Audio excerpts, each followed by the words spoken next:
segment brought to you by Kansas Corn. Learn more at kscorn.com.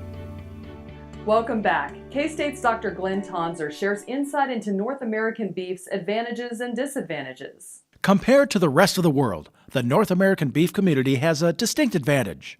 We are the center globally of grain-finished beef production. So we do compete globally with a lot of grass-finished, and there's some growth of grain-finished elsewhere. But in aggregate around the world, U.S. and Canada combined are kind of the core of that. Looking toward growth, we have the ability to get that high-quality beef to market, too.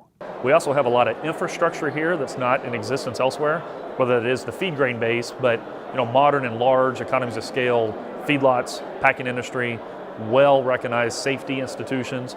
For the most part, we have well-working trains, rivers, roads, all that kind of stuff that a lot of times we take for granted, but it is here, and compared to other parts of the world, it's relatively maintained. We can rely on it. We can build our industry from it. But our grain-finished beef is among the most expensive options among all proteins, even when compared to other beef suppliers.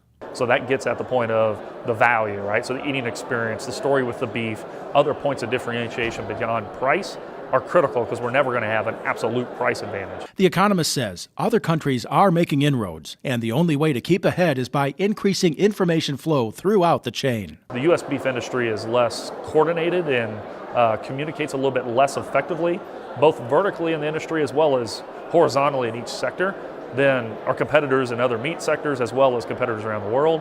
And that's a huge challenge because it limits the ability to make changes. Tonsor expects the trends to intensify, not tail off in coming years, and urges the entire cattle industry to respond.